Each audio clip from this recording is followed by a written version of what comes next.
Namaskar and welcome to Indian Diplomacy, a show on India's national broadcaster Doordarshan about Indian foreign policy, India's international relations, and how India is contributing to making the world a better place.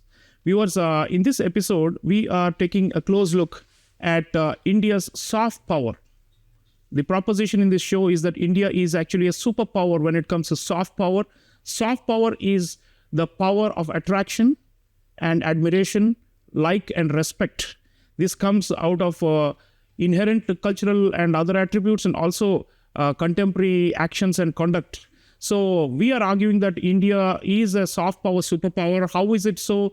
What are the ingredients of Indian soft power and what kind of influence is it having on the world? This is the theme of the show. And to discuss this, I'm really privileged to introduce you to one of the most illustrious Indian Foreign Service officers who is currently Director General of the Indian Council for Cultural Relations, which is the main cultural diplomacy arm of the Ministry of External Affairs of the Government of India, Ambassador Nandini Singla. Ambassador Singla has served with great distinction as our High Commissioner to Mauritius, our Ambassador to Portugal, and is currently helming the ICCR. Ma'am, welcome to Indian Diplomacy. Thank you. Namaskar. Ambassador Singla, let me take you up to start with on the concept of soft power itself.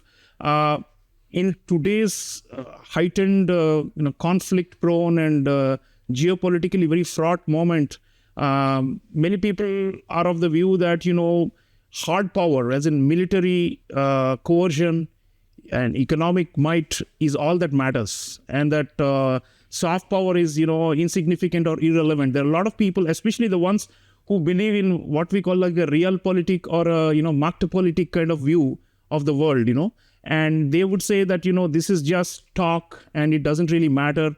What really matters is, as Stalin once said, how many divisions does the Pope have? The Pope is irrelevant because the Soviet Union is a superpower based on its military and economic might, right? So today it looks like we are again in that kind of an era where wars and violence are growing and competition is increasing. So in that kind of a setting, highly charged environment, does it make sense for a rising power like India to invest resources and time and money and into soft power at all? And how about just dismissing soft power and saying all we need to do is grow economically and build a strong military? What is even the need for a soft power? I think there is in fact a greater need for India to invest in soft power today. And I'll give you 3 reasons for it. Today, as you rightly mentioned, you see the stark use of hard power to coerce countries into doing what you want them to do. And how is it going? You see the reaction. You see how difficult it is to do that. And the interesting thing is, it's not enduring. Because the moment the power equations change, your power changes too. On the other hand, soft power is getting a country to do something because it wants to do on its own volition, through the power of attraction. Anybody would agree that this is easier and it's more enduring. So there is case 1 for this. And for India, I think it is especially important to grow our soft power. Because when you're rising in the world, you want your rise to not only be acceptable, but appealing, desirable. It is soft power that makes you a welcome member at the global high table. And thirdly, as the tagline of today's show says, we are a cultural superpower. And civilizationally, we have always influenced through culture, trade, ideas, language, religion, and never through military conquest. Yes. Our dominance has always been a dominance of influence. So we perfected soft power even before the term was coined by the world. And I think it's time to sharpen this ancient tool of India and use it not just for India's rise, but for the benefit of the world. Viewers, for India to be accepted as a great power, as it accumulates hard power also, it requires this additional element of soft power, and that's the important point Ambassador Nandini Singla is making. Nandini ji, let's go a little deeper into India's own, attributes and special strengths in soft power. When Joseph Nye coined the term, the Harvard political scientist, he broke it into subcomponents, as you know, culture, political values, and foreign policy. He said combination of these three determine the overall soft power of a nation state. So, what is it about Indian culture, Indian political values, and Indian foreign policy, you think, that make us stand out, that make us a superpower? I think India is uniquely placed in the world. I would say, arguably, it's the only country with a 5,000-year-old civilizational legacy, an unmatched depth, richness, and diversity of culture. We are the most multilingual country in the world in practice. I think we have at least 1,300 dialects. Wow. We have more than 3,000 unique art and craft forms. I think we have more than 300 dance forms alone, more than 200 musical instruments. And we make movies in 30 different Indian languages. When it comes to cuisine, textile traditions, we have hundreds of them. In fact, they're not even documented because every 100 kilometers, the food changes, the language changes. I think we're the only country in the world with such depth, diversity, and scale in terms of culture. On political values, ma'am, I mean, there's another element which is supposed to attract the world to India. So what are our core political values in your view, which is persuasive or something that is to be admired or even emulated by others? I would in fact go one step beyond political values. India's values are again unique in the world because they're foundational to humanity. I'll just give you maybe 3 quick examples. Vasudhaiva Kutumbakam is not just a slogan. It's not just a cliche. It defines how India viewed not just the world, but the universe. We believed in what today quantum physicists and scientists are confirming. We knew that the world is energy. We're all vibrating energy frequencies. And we're all in this energy soup together. So I cannot thrive at your expense. We are in it together. Non-dualism, it's one of our core things, isn't it? Yeah. So that's where we believe in the karma philosophy, that the cycles of life matter. But it's not just that this Vasudhaiva Kutumbakam philosophy translates into harmonious coexistence between human beings. It goes beyond. Imagine if you believe that you are made of the same energy as the tree next to you, the cat sitting on your floor, or the inanimate rock. From that flows all of today's modern political values, as you term them. It means that we believe in equality, liberty, fraternity, democracy, dialogue, environment as a trusteeship of humanity, sustainability, sustainable development, women's empowerment, human rights. So we have the mother of values to give to the world. I believe India's most valuable export to the world. It's something that every human being is seeking. How to be happy. In today's stressful world, everybody is looking for peace, purpose outside. And our ancient wisdom knew that your life only mirrors your inner world. You are happy not because of what the world is doing or not doing for you. You're happy because of what you have discovered inside yourself, how you think, how you perceive the world. And I believe the world really needs this fundamental value. Imagine if we were to communicate to the world, not just how to be peaceful, because in Indian philosophy it goes beyond that, how to be joyful by finding purpose and meaning in life. imagine if we were to convey this eternal message to the rest of the world. And if you talk about democracy and dialogue, again, it's a very core value. It's not a political value for India. You know that the oldest inscription on democracy in the world was found in Uttaramerur in Tamil Nadu. I think it was 920 AD. Yeah. But today, look at how it seeped into our DNA.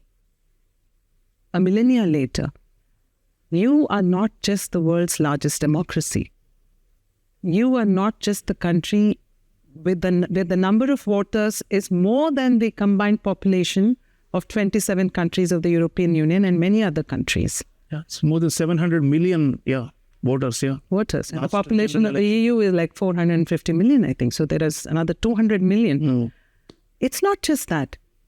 Look at the fact that we have 150,000 registered media publications in India today, the highest in the world. What does it show? There is this whole prolific diversity of thoughts, ideas, dialogue happening in our country all the time. And the fact that we have the largest number of newspapers in the world, 17,000 newspapers in more than 100 languages. Isn't it mind-boggling? Yeah. So the point is that India's values, when Joseph Nye said values are a core component of your soft power, in India's case, these values go to the very foundation of human life, the human experience. And what is even more remarkable is that we, as a continuing civilization, have kept these values intact even today. Yeah, I mean, we're the carriers of the flame, a continuing civilization with universal appeal. That is what India is, or Bharat as it used to be called. Nandini ji, while we are quite aware of all the phenomenal strengths of Indian civilization that we just spoke about, there is still an effort to misinterpret or misrepresent India internationally by some Western interest groups, and sometimes some of these consultancies, Western consultancies like Brand Finance have been issuing somewhat popular rankings of countries by soft power. China is number 2 in the world and India is number 34 according to Brand Finance in soft power. But it will be helpful for our audiences, especially our international audiences who watch this show, to understand why these rankings are flawed and what you think is the right way to go about to correct these wrong portrayals of India as having low soft power. Well, thank you for that important question. First of all, I don't think our ranking is low because we figured in the 30s, between 30 and 35. And the survey was actually initially of all 193 countries. So 30, 35 and 193 is not low, especially when you consider that India is the only country which is not a developed country or a upper middle income country in that list. Right. And that is a recognition that our core strength of culture remains intact. Secondly, the reason we are not ranked higher is because this survey actually factors in indicators like economic competitiveness, attractiveness of the country to foreign direct investment, ease of doing business, innovation, even the number of patents that your country owns, how many academic institutions have world rankings, Right. the number of foreign tourists who visit the country, how well you're doing in international sporting events. Yeah. It even has indicators on governance. Yeah. And reputation, which is a very subjective thing. Yeah. Trust If you're in sitting in government. London and saying India's reputation is bad, I see a problem. In fact, it has indicators like Freedom House scores, which is very Western. It has indicators like trust in government, good governance, human rights, gender rights. It even has an indicator on capital punishment. So you're not really assessing culture. Per se, yeah. It is a whole lot of other things that are being scored here. And many of them, you would agree, are from a very Western prism. A very, I would say, a colonial lens. But even beyond that, one of the key reasons why we are number 35 or 30 is media and communication. Because one of the big scoring points is, how is your country reflected in global media like BBC, CNN, Al Jazeera? We know their biases. Yeah. And also the fact remains that the Indian story has been told from a legacy narrative, a post-colonial narrative, a Western narrative. We have never told our story as India's story. So a foreigner whose ideas of India are being shaped by these legacy media houses will only have a certain perspective of India. Right. So this is a very big problem. No, that's a fair, constructive criticism of these rankings. And many of us believe that we should issue our own rankings. There is an effort by Indian institutions to also come up with new rankings that are fairer and more balanced. Ambassador Singla, let's come to your organization, the Indian Council for Cultural Relations. You have the mandate to promote brand India and to increase appreciation and respect for India abroad. What is your strategy as the ICCR right now to promote positive understanding and liking of India abroad, and especially on the cultural aspect? Under Prime Minister Narendra Modi, we have become more self-confident as a civilizational power in the world, and we are doing a lot more in terms of not only asserting our own culture, but also valorizing the culture of others, as Prime Minister does wherever he travels and all that. So are you seeing a difference, especially in the Modi era, last 12 years, in the way India is being perceived abroad, and how is ICCR strategizing to further deepen this cultural persona of India and to imprint it in the minds of people all over the world? No, absolutely. I think in the last decade, we have seen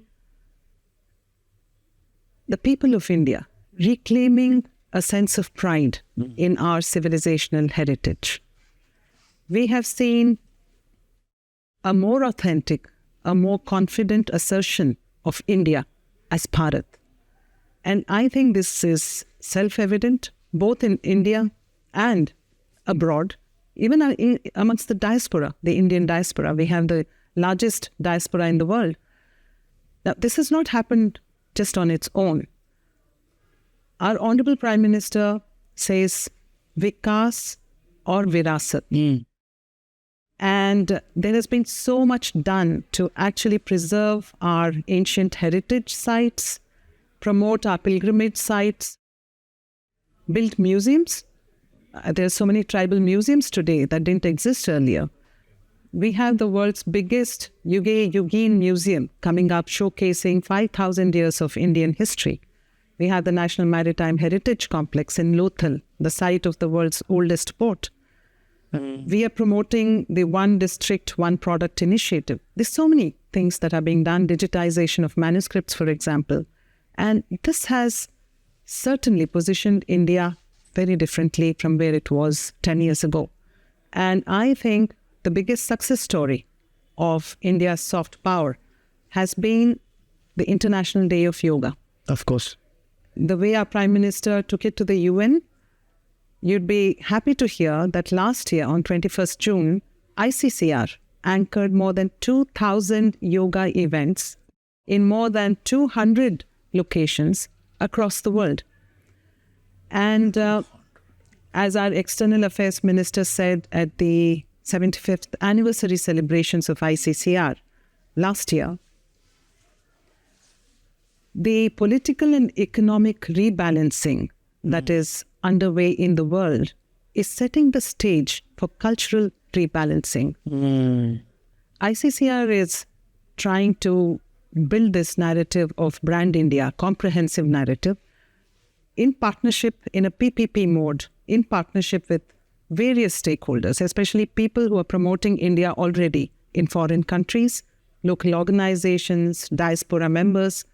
For instance, we run 38 Indian cultural centers abroad, and we send teachers of yoga, music, dance, Indian languages to teach foreigners. And you would be surprised to know that a majority of the 170 teachers that we have abroad are locals. They're either foreigners who are passionate about Indian culture, or they're members of the diaspora who have learnt Indian music, Indian dance, despite staying abroad for several years. Indophiles, as they're called, yeah. Yes. We are tapping into this huge resource, and we are also restructuring our cultural centers, our scholarship programs to attract and onboard better institutions, better students, better quality students. And we are also reviewing our India chairs that in the universities. ICCR deploys in foreign universities. A big focus for ICCR is reaching out to young people because they are the future. And we have announced many new competitions, an international dance competition, a social media influencer prize, a prize for those who are trying to learn some aspect of Indian culture, music, instrument, dance. And we have also introduced a new visitors program, bringing people who are studying Hindi or Sanskrit abroad to India on familiarization visits. And we are also bringing young political leaders to come and discover, see India with their own eyes. We have a program called Gen Next Democracy Initiative, under which we have had 277 such young leaders from different political parties coming from 77 countries. Wow. Because we realize that unless they come to India, experience India firsthand, their perspectives about India may be shaped by the global media. It's really limited. Absolutely. Ma'am, we are also helping rebuild or connect our civilization linkages across Asia and beyond through relics and through exhibitions and these sort of things, right? So this is also, I think, winning hearts and minds around the world. Many people are queuing up to simply see relics that have come from India of the Buddha or something like that. Now, I'm just giving one example. So these sort of initiatives, we're reconstructing heritage ruins in other parts of the world as well. So these will probably also raise our stature, isn't it? Absolutely. And I would like to say here that Joseph Nye also spoke about a third element when he defined what constitutes soft power. And the third element, the first was culture. We spoke about it. Second was values. Thirdly, he spoke about how this translates into foreign policy. Yes. What your country represents on the global platform. So here I would like to say that we are again a world leader. Let's take the example of what I mentioned as a core cultural value of India, Vasudhaiva Kutumbakam. You spoke about us reinstating old cultural heritage sites abroad. But look at how we have walked the talk on Vasudhaiva Kutumbakam. In the worst challenge that humanity has known in living memory during the pandemic, when no country was willing to spare vaccines, we not only spared them, we gave them for free, and we gave them at the same time that we were giving these vaccines to our own people. I was the Indian High Commissioner in Mauritius, and I gave a huge gift of vaccines from India the same day that they were rolled out for Indians in India. And if you look at just the last 5 years, we have been the first responder in disaster relief and crisis situations to more than 150 countries in the world. When there have been earthquakes, typhoons, water crisis. And our development assistance also, more than 75 countries were implementing significant projects. More than 600 projects in more than 75 countries in the world, out of which I think it's more than $27 billion that we have given just as soft loans. But the interesting thing is it's not just development projects or monetary assistance. What we do is actually what a country does to a friendly country as a friend. We build the capacities of these countries towards self-reliance so that they don't need such assistance anymore. For instance, every year we train about 10,000 professionals from developing countries in more than 300 sectors.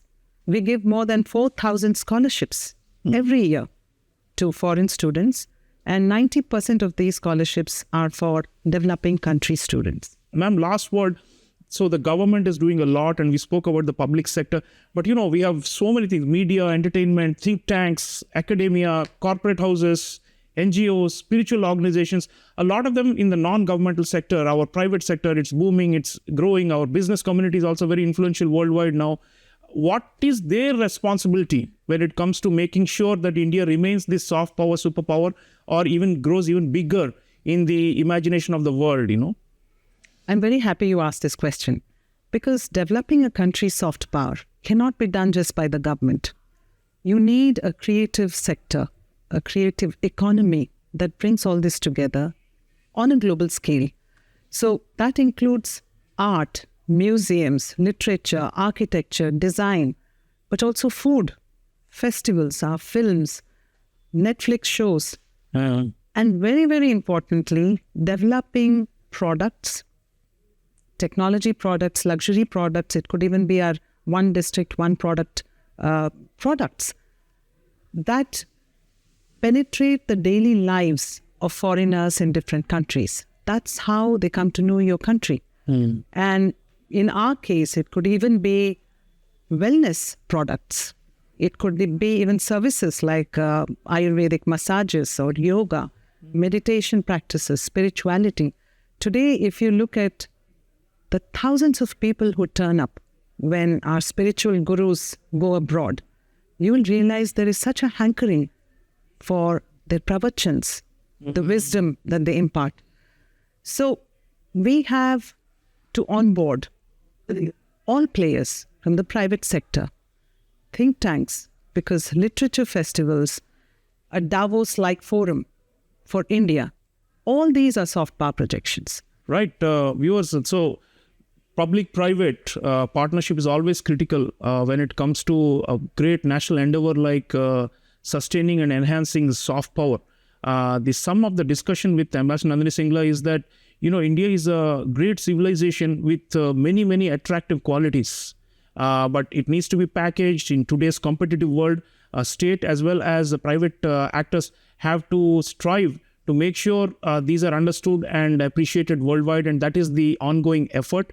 Let me thank Ambassador Singla for outstanding work at the ICCR and for keeping the flag flying on the world stage. Thank you so much, ma'am. And we wish you all the very best for the ICCR's continued success. Thank you. Namaskar.